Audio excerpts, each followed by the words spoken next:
ഇപ്പോൾ നാളെയാണ് നിയമസഭാ സമ്മേളനം വീണ്ടും ആരംഭിക്കാൻ പോകുന്നത്. സാധാരണ സഭാ സമ്മേളനം തുടങ്ങുന്ന ഘട്ടത്തിൽ സർക്കാരിനെതിരെ ആവനാഴി നിറച്ചാണ് എപ്പോഴും പ്രതിപക്ഷം എത്തുക. ഒരുപാട് വിഷയങ്ങളൊക്കെ ആയിട്ട് കഴിഞ്ഞ സഭാ സമ്മേളനങ്ങളൊക്കെയും അങ്ങനെ തന്നെയായിരുന്നു. ഇത്തവണയും നമ്മുടെ പ്രതിപക്ഷത്തിന്റെ കയ്യിൽ ആയുധങ്ങൾ ഏറെയാണ്. ഒത്തിരി വിഷയങ്ങളുണ്ട് സംസാരിക്കാനൊക്കെ. പ്രത്യേകിച്ച് ഈ ആഭ്യന്തര വകുപ്പിനെതിരെ നിത്യേന ഉണ്ടാകുന്ന സംഭവങ്ങളൊക്കെയും വലിയ വിവാദങ്ങൾക്കൊക്കെ വലിയ ചർച്ചകൾക്കൊക്കെ വഴിവെക്കുന്നതാണ്. പക്ഷേ അപ്പോഴും ഒരു സംഭവം, ഈ രാഹുൽ മാങ്കൂട്ടത്തിൽ MLA സഭയിൽ എത്തുമോ എന്നുള്ളതിലാണ്.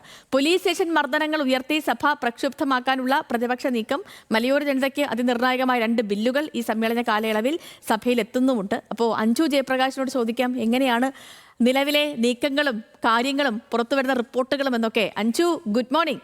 ഇപ്പോൾ ഈ പറഞ്ഞതുപോലെ ഒരുപാട് വിഷയങ്ങൾ സഭയിൽ എത്തുന്നുണ്ട്, ചർച്ചയ്ക്കായി എത്തുന്നുണ്ട്. പ്രത്യേകിച്ച് ഇപ്പം ആഭ്യന്തര വകുപ്പിനെ പ്രതിക്കൂട്ടിലാക്കുന്ന തരത്തിലുള്ള 3-ാം മുറ, പോലീസിന്റെ 3-ാം മുറ വലിയ ചർച്ചയാകുന്നു. അതിപ്പം UDF നേതാക്കളോ അല്ലെങ്കിൽ കോൺഗ്രസ് നേതാക്കളോ മാത്രമല്ല, മുൻ SFI നേതാക്കളും DYFI നേതാക്കളും അടക്കം അവരുടെയൊക്കെ ദുരനുഭവങ്ങൾ സമൂഹ മാധ്യമങ്ങളിലൊക്കെയും പങ്കുവച്ചൊരു സാഹചര്യം നിലനിൽക്കുന്നുണ്ട്. പക്ഷേ അതിനൊക്കെയും അപ്പുറം പാർട്ടിയെ വെട്ടിലാക്കുന്നത്, UDF-നെ വെട്ടിലാക്കുന്നത് ഈ രാഹുൽ മാങ്കൂട്ടത്തിൽ വിഷയമാണ്. VD സതീശന്റെ നിലപാടൊന്ന്, A ഗ്രൂപ്പിലെ മറ്റ് ചില നേതാക്കളുടെ നിലപാടൊന്ന്, രാഹുലുമായിട്ട് ബന്ധമൊന്നുമില്ല എന്ന് സ്പീക്കറെ ഈ VD സതീശനെ അറിയിച്ചിട്ടുണ്ട്. എങ്കിലും അദ്ദേഹം എത്തുമോ ഇല്ലയോ എന്ന കാര്യത്തിൽ ഇനിയും ഒരു തീരുമാനത്തിലേക്ക് എത്താൻ പാർട്ടിക്ക് കഴിഞ്ഞിട്ടില്ല. അപ്പോൾ എന്താണ് നിലവിൽ മനസ്സിലാക്കാൻ കഴിയുന്ന ഒരു കാര്യം? നാളെ രാഹുൽ വരുമോ? വരുമെങ്കിൽ തന്നെ എന്തായിരിക്കും പാർട്ടി സ്വീകരിക്കുന്ന നിലപാട്? അദ്ദേഹം ഈ മറ്റൊരു സ്ഥലത്ത് പോയി ഇപ്പോൾ പാർട്ടിക്കൊപ്പം ഇരിക്കാൻ പറ്റും, അപ്പോൾ വേറൊരു ബ്ലോക്കിൽ ഇരിക്കുമോ?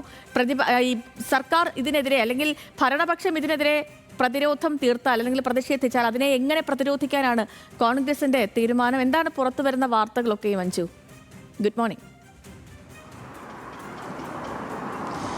Sethu, good morning.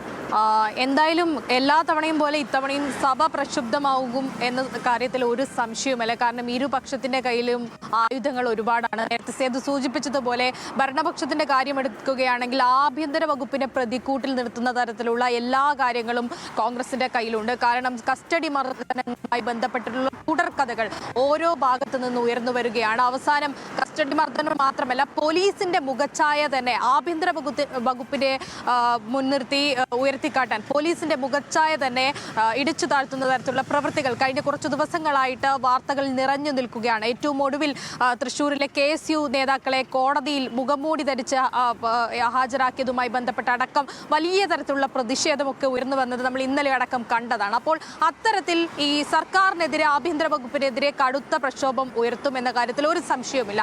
മറിച്ചും അങ്ങനെ തന്നെയാണ്. കാരണം തിരിച്ച് ഇതിനൊക്കെ പ്രതിരോധം തീർക്കുക സർക്കാർ ഇത്തരത്തിൽ രാഹുൽ മാങ്കൂട്ടവും ഒക്കെ ആയി ബന്ധപ്പെട്ടുള്ള വിഷയമാണ്. കാരണം വലിയ തരത്തിലോ നിരവധി പരാതികൾ രാഹുൽ മാങ്കൂട്ടം MLA-യുമായി ബന്ധപ്പെട്ട് സർക്കാരിന്, അതായത് DGP-ക്ക് മുമ്പിൽ എത്തിയിട്ടുണ്ടെന്ന് DGP തന്നെ പറഞ്ഞതാണ്. അതിൽ വിവിധ പ്രായ തലത്തിലുള്ള ആളുകളുണ്ട്, ഗുരുതരമായിട്ടുള്ള ആരോപണമാണ്, ഗുരുതര വകുപ്പുകളുണ്ട്.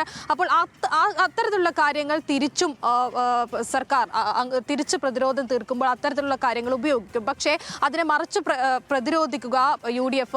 നിലവിൽ രാഹുലുമായി ബന്ധപ്പെട്ട് കോൺഗ്രസ് ഒരു നിലപാടെടുത്തിട്ടുണ്ട്. അതിൽ തന്നെ ഉറച്ചു നിൽക്കുന്നു. അതിൽ കോൺഗ്രസിൽ 2 അഭിപ്രായമില്ല എന്നത് തന്നെയായിരുന്നു പ്രതിപക്ഷ നേതാവ് കഴിഞ്ഞ ദിവസങ്ങൾ മാധ്യമങ്ങൾ കണ്ടപ്പോൾ പറഞ്ഞത്. രാഹുൽ ഇനി പ്രത്യേക ബ്ലോക്കിലായിരിക്കും ഇരിക്കുക. രാഹുൽ വരുമോ ഇല്ലയോ എന്നുള്ളതടക്കമുള്ള കാര്യങ്ങൾ ഇനി രാഹുലിൻ്റെത് മാത്രമായിരിക്കും എന്നത് തന്നെയാണ് കോൺഗ്രസിന്റെ നിലപാടുള്ളത്. ഇനിയിപ്പോൾ 16, 17, 18 തീയതികളാണ് ബില്ലുകൾ ഉൾപ്പെടെ പാസ്സാക്കുക. അത്തരത്തിലുള്ള നടപടിക്രമങ്ങളിലൊക്കെ ഉണ്ടാകുക. എന്തായാലും സഭ പ്രക്ഷുബ്ധമാകും. നിരവധി ബില്ലുകളുണ്ട്. മാത്രമല്ല ഉന്നത വിദ്യാഭ്യാസ മേഖലയുമായി ബന്ധപ്പെട്ടിട്ടുള്ള പ്രശ്നങ്ങൾ, ആരോഗ്യ മേഖലയുമായി ബന്ധപ്പെട്ടുള്ള പ്രശ്നങ്ങൾ, അങ്ങനെ നിരവധി പ്രശ്നങ്ങൾ ചർച്ച ചെയ്യാനുമുണ്ട്.